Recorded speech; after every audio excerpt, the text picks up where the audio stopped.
Video کا content ہے JDC کے ظفر عباس کا لاہور میں ہزاروں لوگوں کو فری پیٹرول دینے کا جھوٹ بے نقاب. اور کیا یہ بتانے کی ضرورت محسوس ہوتی ہے آپ کو کہ جھوٹ جب بھی بولا جاتا ہے تو اس میں سرکار کو ملانا ضروری ہوتا ہے؟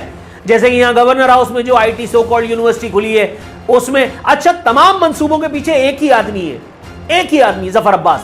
بحریہ ٹاؤن میں آپ میرے یوٹیوب مینیجر سے کو ملا, وہ دو لڑکے ملے, پتہ چلا کہ وہ ظفر عباس کی IT ٹیم کے ہیڈ جو ہے وہ ہیڈ کہہ رہا ہوں گرگے ہیں, اور وہ بزنس ڈیولپمنٹ کے سلسلے میں business development Jafaria disaster cell اس کو کہے کا بزنس. مگر بھائی بات یہ ہے کہ دھندا ہے سب گندا ہے. یہ یہاں کھادی پہن کر کے یعنی سیاست دانوں کا چولا پہن کر کے جتنی کمائی نہیں ہوتی اتنا مذہب کے نام پر آپ ہرا چولا پہن کر کے سنی عالم بن جائیں, آپ کالا جبہ پہن کر کے شیعہ عالم بن جائیں, جتنی آپ کی دیہڑیاں لگے گی وہ آپ کی سوچ ہے.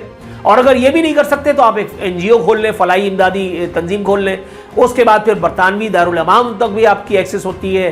اچھا ویسے یہ بتانے کا مقصد کیا ہو سکتا ہے کہ آپ کو برطانوی دارالعلوم تک ایکسس دیا گیا؟ برطانیہ جو ہے جس طرح سے استعمار کا ساتھ دیتا ہے, جتنے استحصالی عناصر بشمول الطاف حسین اور فلانے کا جو مرکز و محور و منبع رہ چکا ہے, بلکہ ابھی بھی ہے, اس نے آپ کو بلا کر کے آپ کی ہاسپٹیلٹی کی, تو کیا ہمارے دماغ میں جو ہے وہ سپارک نہیں ہوتا کہ برطانیہ آپ کو کیوں بلا رہا ہے؟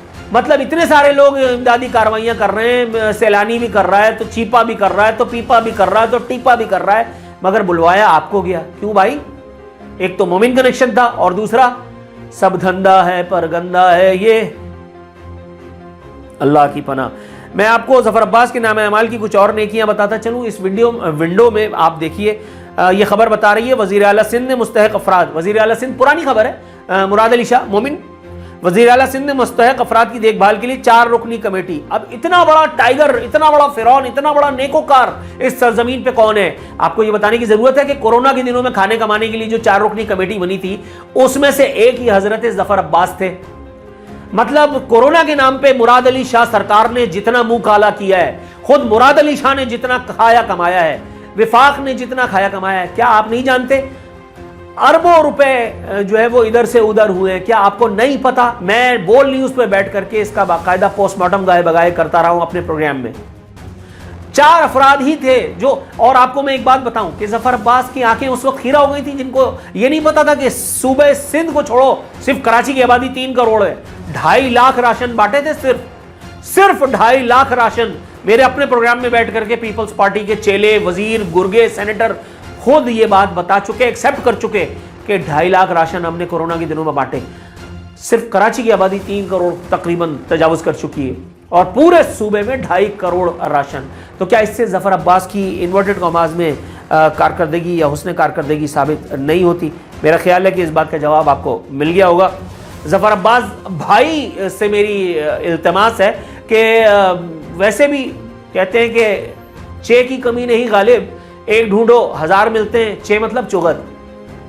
پاکستان تو دیس ہی کھانے کمانے والوں کا ہے, بقول میرے تایا مرحوم کہ پاکستان بنا ہی کھانے کمانے کے لیے, اور یہاں جس نے یہ سب کام نہیں کیا اس کو اللہ کے یہاں جو ہے وہ عذاب میں مبتلا کیا جائے گا. اور اس ڈیفینیشن کی روح سے الطاف حسین, یہ مصطفیٰ کمال ٹولہ, یہ اپنا پیپلز پارٹی والے, یہ نون لیگ والے, یہ PTI والے, یہ فضل الرحمان والے, یہ تو این نیکوکار لوگ ہیں بھائی کہ جو اس مشن کی تکمیل کے لیے صبح سے شام تک کھانے کمانے میں لگے رہتے ہیں. اور ظاہر ہے کہ جب سرکار کا دست شفقت آ جاتا ہے تو پھر ظفر عباس ہو یا نور العارفین, پھر تو اللہ دے اور بندہ لے. تو آپ لوگوں کو شتر مرغ کا پلاؤ کھلاتے رہیے, بتاتے رہیے کہ 30,000 روپے کا جو ہے وہ شتر مرغ 1.5 لاکھ روپے کا ہو گیا ہے. ویسے یہ آپ نے نہیں بتایا کہ یہ کون سی کتاب میں لکھا ہے, کون سی حدیث کی کتاب میں ہے, یا قرآن میں کہیں لکھا ہے کہ لوگوں کو شتر مرغ کا پلاؤ کھلانا زیادہ جو ہے وہ اس کی بات ہے, تقلید کی بات ہے. مطلب 30,000 روپے کا جو ہے وہ آپ اگر پلاؤ کھلائیں یا 1.5 لاکھ روپے کا پلاؤ کھلائیں تو اس سے جو ہے وہ آپ کا نام زیادہ نیکوکاروں کی فہرست میں آ جاتا ہے.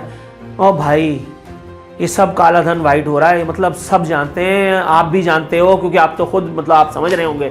تو پھر کیا خیال ہے, ہو جائے ذرا نظر ثانی اپنی اس روش پہ, کیونکہ اب اگر اگلی ویڈیو مجھے بنانی پڑی تو وہ اس سے زیادہ خوفناک ہوگی. اور یقین کیجئے کہ میں نے بڑے جو ہے نا وہ دل پہ پتھر رکھ کر کے یہ ویڈیو بنائیے. بنانا نہیں چاہ رہا تھا لیکن جب فل ٹاس آئے تو اگین دوسری فل ٹاس نہیں دینا بھائی.